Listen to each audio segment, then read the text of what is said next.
চীন সফর শেষে সুর বদল করলেন ট্রাম্প, তাইওয়ানের আনুষ্ঠানিক স্বাধীনতার ঘোষণা সমর্থন না করার মন্তব্য।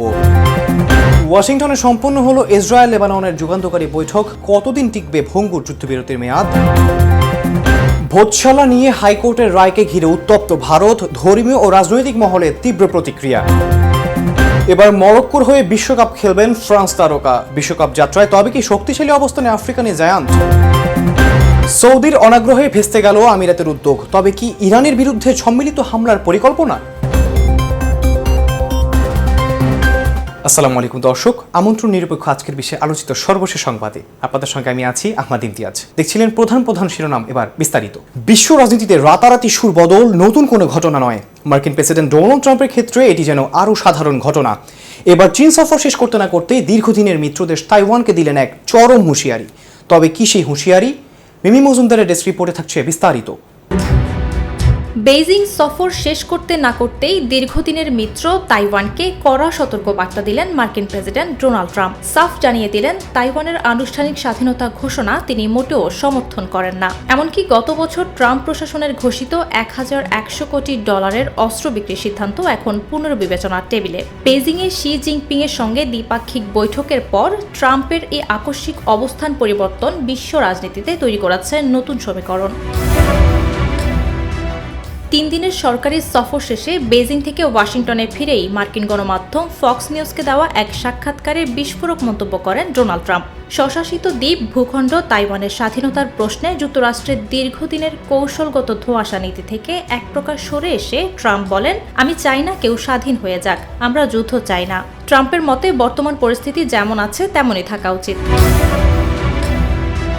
যদি চীন তাইওয়ান আক্রমণ করে তবে মার্কিন সেনা সেখানে লড়বে কিনা এমন প্রশ্নের জবাবে ট্রাম্পের কণ্ঠে ঝরে পড়ে চরম উদাসীনতা। তিনি স্পষ্ট জানান, যুদ্ধের জন্য মার্কিন সামরিক বাহিনীর ৯,৫০০ মাইল পথ পাড়ি দেওয়ার কোনো মানে হয় না। তিনি চান তাইওয়ান ও চীন উভয় পক্ষই যেন শান্ত থাকে। বেইজিংয়ে শি জিনপিং এর সঙ্গে বৈঠকে তাইওয়ান ইস্যু নিয়ে দীর্ঘ আলোচনা হয়েছে উল্লেখ করে ট্রাম্প জানান, চীনের প্রেসিডেন্ট এই বিষয়ে অত্যন্ত অনমনীয় এবং তিনি কোনোভাবেই যুদ্ধ বা তাইওয়ানের বিচ্ছিন্নতাবাদ মেনে নেবেন না। ট্রাম্পের এই সফরের সবচেয়ে বড় ধাক্কা এসেছে তাইওয়ানের সামরিক সহযোগিতার ক্ষেত্রে। গত বছরের শেষের দিকে তাইওয়ানের কাছে $1100 কোটি যে বিশাল অস্ত্র বিক্রির ঘোষণা দিয়েছিল ট্রাম্প প্রশাসন, তা এখন আটকে যেতে পারে। ট্রাম্প নিজেই জানিয়েছেন এই চুক্তিটি পুনরায় বিবেচনা করা হবে। যদিও তাইওয়ানের প্রেসিডেন্ট লাই চিংতে এর আগে বলেছিলেন, তাইওয়ান ইতিমধ্যে একটি সার্বভৌম দেশ, তাই নতুন করে তাদের স্বাধীনতা ঘোষণার প্রয়োজন নেই। কিন্তু বেইজিং যাকে সমস্যা সৃষ্টিকারী হিসেবে দেখে, সেই লাই চিংতে প্রশাসনের উপর এবার ট্রাম্পের এই বার্তা বড় মনস্তাত্ত্বিক চাপ সৃষ্টি করল। 1949 সালে কমিউনিস্টদের কাছে পরাজয়ের পর চিয়াং কাই শেকের অনুসারীরা মূল ভূখণ্ড ছেড়ে তাইওয়ানে পালিয়ে যান। তখন থেকেই বেইজিং তাইওয়ানকে নিজেদের অবিচ্ছেদ্য অংশ মনে করে। অন্যদিকে বিশ্বমঞ্চে কূটনৈতিকভাবে এক চীন নীতিতে বিশ্বাস করলেও তাইওয়ানকে বরাবরই অস্ত্র ও লজিস্টিক সহায়তা দিয়ে এসেছে ওয়াশিংটন। কিন্তু ট্রাম্পের এবারের বেইজিং সফরের পর স্পষ্ট হয়ে উঠেছে, মার্কিন বাণিজ্য ও ভূ রাজনৈতিক স্বার্থ রক্ষায় তাইওয়ানকে কিছুটা হলেও একাকী ছেড়ে দিতে দ্বিধা করবেন না এই রিপাবলিকান প্রেসিডেন্ট। অন্যদিকে ক্যামেরার সামনে দুই দেশের রাষ্ট্রপ্রধানের মুখে চওড়া হাসি থাকলেও পর্দার আড়ালের গল্পটা ছিল চরম উত্তেজনা আর গভীর অবিশ্বাসের। বেইজিং বিমানবন্দর থেকে প্রেসিডেন্সিয়াল বিমান এয়ারফোর্স ওয়ানে ওঠার ঠিক আগ মুহূর্তে জারি করা হয় কঠোর নিরাপত্তা নির্দেশনা। হোয়াইট হাউসের কর্মকর্তা ও সাংবাদিকদের কাছে থাকা চীন সরকারের দেওয়া সমস্ত সামগ্রী কেড়ে নিয়ে বিমানের সিঁড়ির গোড়াতেই ডাস্টবিনে ফেলে দেওয়া হয়, যার মধ্যে ছিল প্রেস পাস, বিশেষ পিন এবং সাময়িক ব্যবহারের জন্য দেওয়া burner mobile phone. New York পোস্টের হোয়াইট হাউস প্রতিনিধি এমিলি গুডিন সামাজিক যোগাযোগ মাধ্যমে এই অবিশ্বাস্য ঘটনার সত্যতা নিশ্চিত করেন। মূলত বেইজিংয়ে দেওয়া কোনো সামগ্রীর মাধ্যমে মার্কিন কর্মকর্তাদের উপর ডিজিটাল গুপ্তচর বৃত্তি বা নজরদারি করা হতে পারে, এমন গভীর সন্দেহ থেকেই যুক্তরাষ্ট্রের জাতীয় নিরাপত্তা প্রোটোকল অনুযায়ী এই কঠোর ব্যবস্থা নেওয়া হয়। মিমি মজুমদার, নিরপেক্ষ। কয়েক মাসের রক্তক্ষয়ী সংঘাতের পর অবশেষে ওয়াশিংটনে মুখোমুখি সংলাপে বসল চিরপ্রতিদ্বন্দ্বী দুই দেশ ইসরায়েল ও লেবানন। আর 2 দিনের এই শীর্ষ কূটনৈতিক বৈঠকের পর মধ্যপ্রাচ্যের রাজনীতিতে কি তবে স্থায়ী শান্তির সুবাতাস বইতে শুরু করেছে? মধ্যপ্রাচ্যে নতুন মোড়। কয়েক মাসের ভয়াবহ সংঘাতের পর অবশেষে আবারও আলোচনার টেবিলে মুখোমুখি ইসরায়েল ও লেবানন। ওয়াশিংটনে টানা 2 দিনের গোপন কূটনৈতিক বৈঠকের পর 45 দিনের জন্য বাড়ানো হয়েছে যুদ্ধবিরতির মেয়াদ। যুক্তরাষ্ট্র বলছে এটাই হতে পারে স্থায়ী শান্তির পথে সবচেয়ে বড় অগ্রগতি। কিন্তু প্রশ্ন একটাই, এই যুদ্ধবিরতি কি সত্যি শান্তি আনবে, নাকি এটি কেবল আরও বড় সংঘাতের আগের বিরতি? যুদ্ধবিরতির মেয়াদ 45 দিন বৃদ্ধির সিদ্ধান্ত নিয়েছে ইসরায়েল এবং লেবানন। এই সিদ্ধান্তের মধ্য দিয়ে শেষ হয়েছে ওয়াশিংটনে 2 দেশের সরকারি প্রতিনিধিদের 2 দিনের সংলাপ। যুক্তরাষ্ট্রের পররাষ্ট্র মন্ত্রণালয়ের মুখপাত্র টমি পিগট শুক্রবার সামাজিক যোগাযোগ মাধ্যম এক্সে এই তথ্য নিশ্চিত করে বলেছেন, ওয়াশিংটনে ইসরায়েল এবং লেবাননের 2 দিনের সংলাপ শেষ হয়েছে। খুবই ফলপ্রসূ সংলাপ হয়েছে। গত 16 এপ্রিল যে যুদ্ধবিরতি ঘোষণা করেছিল ইসরায়েল এবং লেবানন, তার মেয়াদ আরও 45 দিন বেড়েছে এই সংলাপের মাধ্যমে। গত 28 মার্চ ইরানে মার্কিন বাহিনী বিমান অভিযান শুরু করার 3 দিন পর 2রা মার্চ লেবাননের দক্ষিণাঞ্চলে সামরিক অভিযান শুরু করে ইসরায়েলের প্রতিরক্ষা বাহিনী আইডিএফ। লেবানন ভিত্তিক শিয়াপন্থী সশস্ত্র ইসলামিক গোষ্ঠী হিজবুল্লাহকে সম্পূর্ণ নির্মূল করাই ছিল এই অভিযানের প্রধান উদ্দেশ্য। প্রায় 1.5 মাস যুদ্ধ সংঘাতের পর যুক্তরাষ্ট্রের হস্তক্ষেপে গত 16 এপ্রিল যুদ্ধবিরতি ঘোষণা করে ইসরায়েল ও লেবানন। আগামী রোববার সেই বিরতি শেষ হওয়ার কথা ছিল, তবে তার আগেই মেয়াদ আরও 45 দিন বাড়ালো ইসরায়েল লেবানন। 2রা মার্চ থেকে 16 এপ্রিল যুদ্ধবিরতি ঘোষণা করার আগ পর্যন্ত আইডিএফের অভিযানে দক্ষিণ লেবাননে নিহত হয়েছেন 2814 জন, আহত হয়েছেন 12,000-এরও অধিক এবং নিরাপদ আশ্রয় সন্ধানে বাড়িঘর ছাড়তে বাধ্য হয়েছেন 10 লাখেরও বেশি লেবানিজ নাগরিক। তবে যুদ্ধবিরতির মধ্যেও গত 1 মাসে দক্ষিণ লেবাননে কয়েক দফা হামলা চালিয়েছে আইডিএফ। এসব হামলায় নিহতদের মধ্যে কয়েকজন বাংলাদেশিও আছেন। ওয়াশিংটনে ইসরায়েল ও লেবাননের যে সংলাপ হলো গত বুধবার থেকে শুক্রবার পর্যন্ত, তার অন্য গুরুত্ব আছে। মূলত এই সংলাপের মধ্য দিয়েই মধ্যপ্রাচ্যের প্রতিবেশী 2 দেশের মধ্যে কয়েক দশক পর বৈঠক হলো। এক্স বার্তায় টমি পিগট জানিয়েছেন, ইসরায়েল এবং লেবাননের সর্বোচ্চ পর্যায়ের এই যোগাযোগে অন্তর্ভুক্ত হয়েছেন যুক্তরাষ্ট্রের সামরিক ও নিরাপত্তা বিষয়ক কর্মকর্তারাও।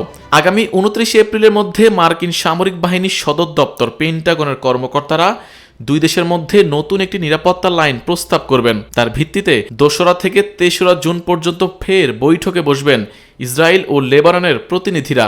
সেই সংলাপ হবে ওয়াশিংটনে। এক্স বার্তায় পিগট বলেন, আমরা আশা করছিলাম যে 2 দেশের মধ্যেই স্থায়ী শান্তির ভিত্তিকে মজবুত করা, পরস্পরের সার্বভৌমত্ব এবং ভৌগোলিক অখণ্ডতাকে পূর্ণ স্বীকৃতি প্রদান এবং সীমান্ত এলাকার নিরাপত্তা বৃদ্ধিতে এইসব সংলাপ কার্যকর ভূমিকা রাখবে। আরিফুল ইসলাম, নিরপেক্ষ।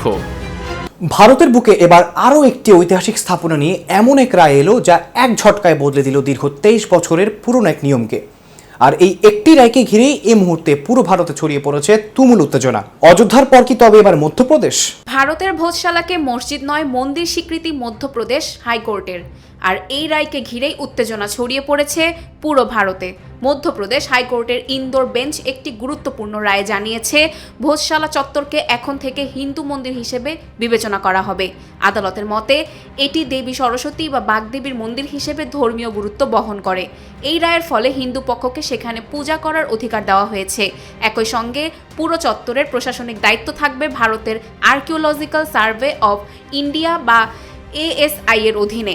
অন্যদিকে মুসলিম পক্ষ দীর্ঘদিন ধরে এই স্থানকে কামাল মাওলা মসজিদ হিসেবে দাবি করে আসছে। তারা জানিয়েছে তারা আদালতের রায়ে সন্তুষ্ট নয় এবং প্রয়োজন হলে সুপ্রিম কোর্টে আপিল করবে।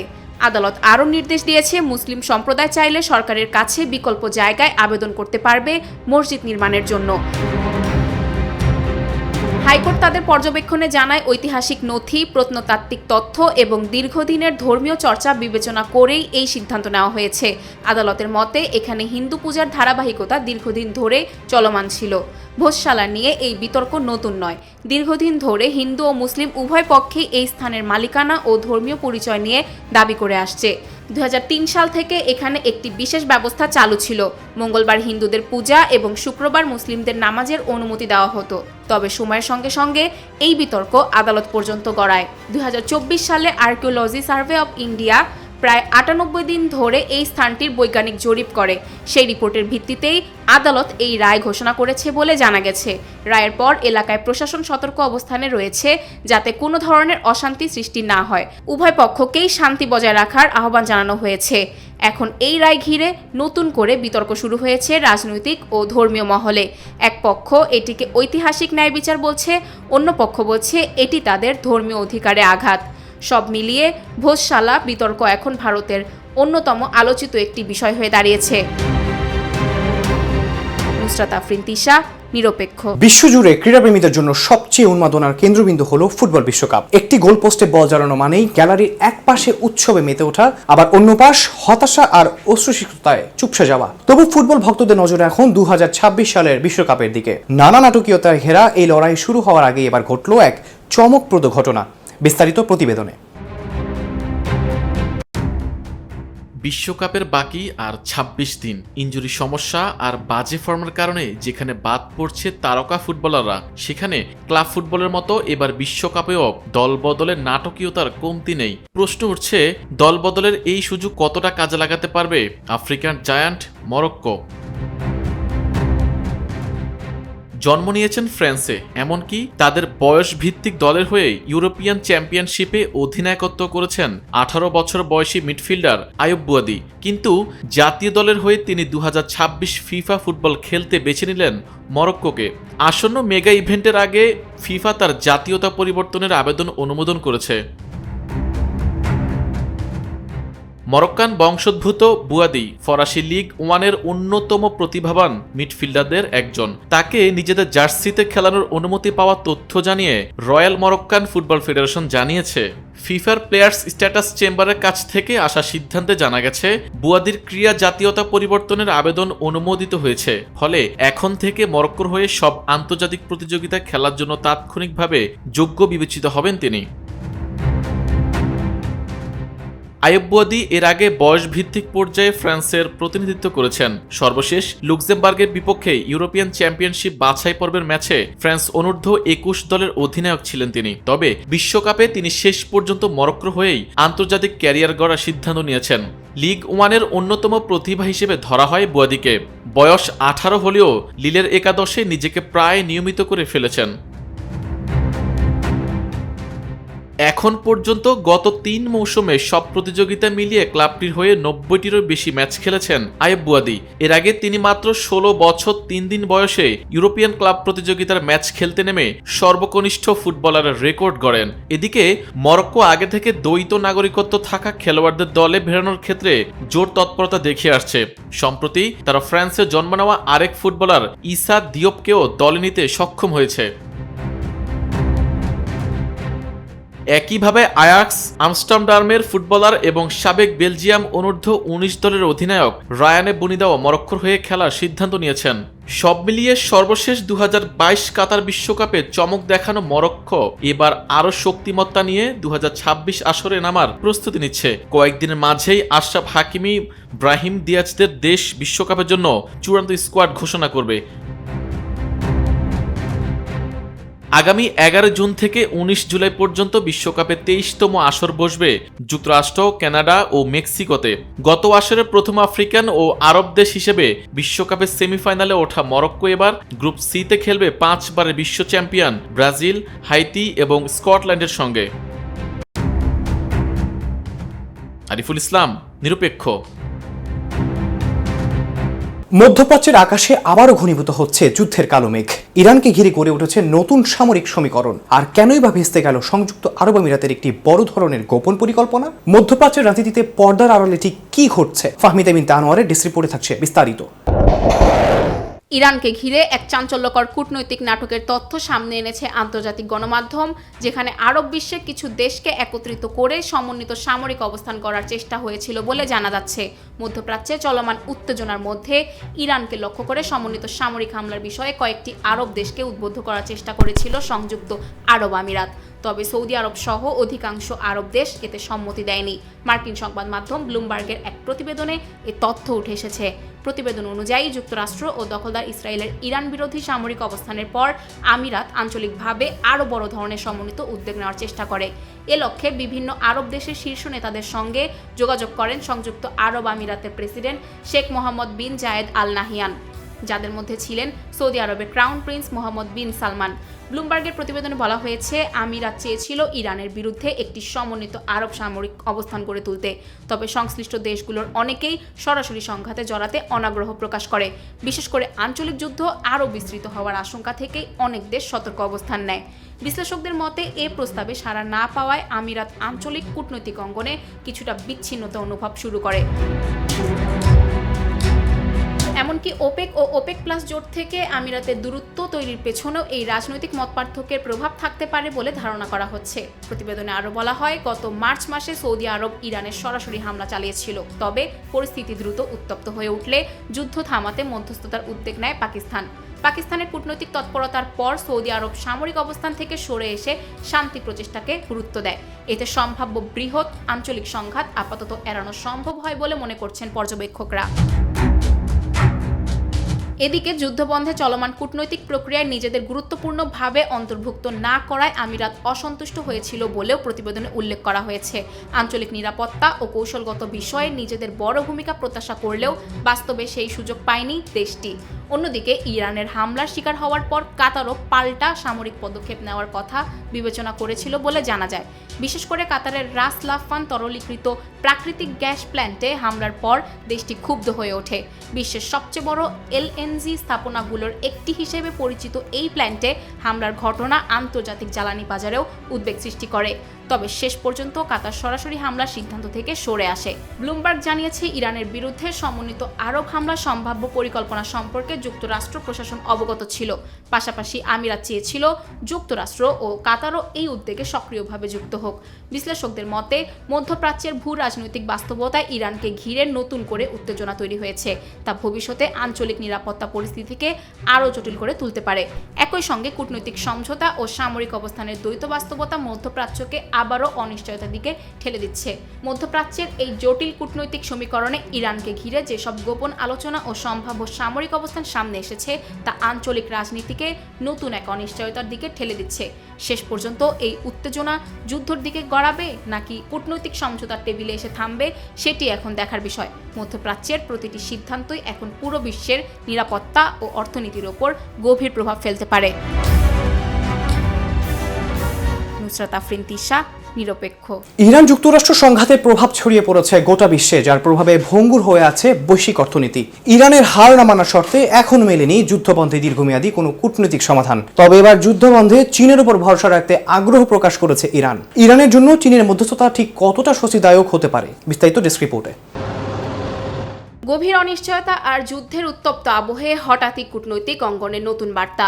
দীর্ঘদিনের শত্রুতার মাঝেও আবারও আলোচনায় বসতে চায় ওয়াশিংটন। আর সেই সুযোগকে স্বাগত জানিয়ে ইরান জানালো, সংকট নিরসনে চীনের মধ্যস্থতাও তারা ইতিবাচকভাবে দেখছে। মধ্যপ্রাচ্যের উত্তেজনাপূর্ণ পরিস্থিতির মধ্যে এই বার্তা আন্তর্জাতিক রাজনীতিতে নতুন সমীকরণের ইঙ্গিত দিচ্ছে। মার্কিন যুক্তরাষ্ট্রের সঙ্গে চলমান উত্তেজনা ও কূটনৈতিক অচলাবস্থার মধ্যেও আলোচনা চালিয়ে যেতে আগ্রহ প্রকাশ করছে ইরান। একই সঙ্গে সংকট নিরসনে চীনের যে কোনো ধরনের মধ্যস্থতা বা কূটনৈতিক সহায়তাকে স্বাগত জানাবে বলেও জানিয়েছে তেহরান। ইরানের পররাষ্ট্রমন্ত্রী আব্বাস আরাকচি শুক্রবার ভারতের রাজধানী নয়াদিল্লিতে সাংবাদিকদের সঙ্গে আলাপকালে কথা বলেন তিনি। বার্তা সংস্থা এএফপি সূত্রে জানা যায়, আব্বাস আরাকচি বলেন, যুক্তরাষ্ট্রের পক্ষ থেকে আবারও বার্তা এসেছে যে ওয়াশিংটন আলোচনা ও পারস্পরিক যোগাযোগ অব্যাহত রাখতে আগ্রহী। তিনি বলেন, আমরা আবারও মার্কিনীদের কাছ থেকে বার্তা পেয়েছি যে তারা আলোচনা এবং কূটনৈতিক যোগাযোগ চালিয়ে যেতে চায়। বর্তমানে মধ্যপ্রাচ্যে চলমান উত্তেজনা, বিশেষ করে ইরানকে ঘিরে আন্তর্জাতিক চাপ এবং সাম্প্রতিক সামরিক সংঘাতের প্রেক্ষাপটে এই বক্তব্যকে গুরুত্বপূর্ণ হিসেবে দেখছেন বিশ্লেষকরা। ইরানের পররাষ্ট্রমন্ত্রী জানান, যুক্তরাষ্ট্রের সঙ্গে সরাসরি যোগাযোগের পাশাপাশি তৃতীয় পক্ষের মধ্যস্থতার সুযোগও খোলা রাখছে তেহরান। এ প্রসঙ্গে তিনি বিশেষভাবে চীনের নাম উল্লেখ করেন। আরাকচি বলেন, আমরা যে কোনো দেশের সহায়তাকে স্বাগত জানাই, বিশেষ করে চীনকে।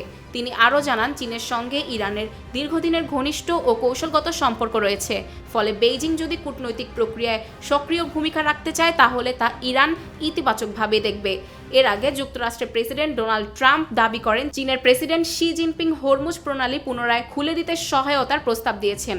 পাশাপাশি ইরানের সঙ্গে সংঘাত চলাকালে সামরিক সহায়তা না দেওয়ার প্রতিশ্রুতিও দিয়েছেন বলে উল্লেখ করেন ট্রাম্প। অন্যদিকে চীনও জানিয়েছে চলমান সংঘাত নিরসনে তারা শুরু থেকে সক্রিয়ভাবে কাজ করে যাচ্ছে। চীনের পররাষ্ট্র মন্ত্রণালয় এক বিবৃতিতে বলেছে যুক্তরাষ্ট্র ও ইসরায়েলের হামলার মাধ্যমে শুরু হওয়া এই সংঘাত অব্যাহত থাকার কোনো যৌক্তিকতা নেই। দ্রুত সমাধান খুঁজে বের করা শুধু ইরান ও যুক্তরাষ্ট্রের জন্য নয়, বরং গোটা মধ্যপ্রাচ্য এবং বৈশ্বিক স্থিতিশীলতার স্বার্থেও জরুরি। বিশ্লেষকদের মতে মধ্যপ্রাচ্যে ক্রমবর্ধমান উত্তেজনার মধ্যে চীনের কূটনৈতিক সক্রিয়তা আন্তর্জাতিক রাজনীতিতে নতুন মাত্রা যোগ করতে পারে। বিশেষ করে ইরান ও সৌদি আরবের সম্পর্ক পুনঃস্থাপনে চীনের সফল ভূমিকার পর এবার ওয়াশিংটন তেহরান সংকটেও বেইজিং গুরুত্বপূর্ণ মধ্যস্থতাকারী হয়ে উঠতে পারে বলে ধারণা করা হচ্ছে। এদিকে আরও জানান বর্তমানে পাকিস্তানও যুক্তরাষ্ট্র ও ইরানের মধ্যে মধ্যস্থতার চেষ্টা চালিয়ে যাচ্ছে, তবে প্রথম দফার আলোচনা এখনও কোনো সমঝোতায় পৌঁছাতে পারেনি। তিনি বলেন মধ্যস্থতার প্রক্রিয়া পুরোপুরি ব্যর্থ হয়নি, তবে এটি এখন কঠিন পর্যায়ে রয়েছে। এর প্রধান কারণ যুক্তরাষ্ট্রের আচরণ এবং দুই পক্ষের মধ্যে গভীর অবিশ্বাস। উত্তেজনাপূর্ণ পরিস্থিতির মধ্যেও আলোচনার পথ খোলা রাখার বার্তা আন্তর্জাতিক কূটনীতিতে ইতিবাচক সংকেত হিসেবে বিবেচিত হচ্ছে। বিশেষজ্ঞদের মতে ভবিষ্যতে চীন, পাকিস্তান সহ আঞ্চলিক শক্তিগুলোর মধ্যস্থতায় যুক্তরাষ্ট্র ও ইরানের মধ্যে নতুন কোনো সমঝোতার পথ তৈরি হতে পারে। নুসরাত আফরিন তিশা, নিরপেক্ষ। দর্শক, এই ছিল নিরপেক্ষ আজকের আলোচিত বিশ্বের সর্বশেষ সংবাদ। এতক্ষণ সঙ্গে থাকার জন্য ধন্যবাদ। নিরপেক্ষ।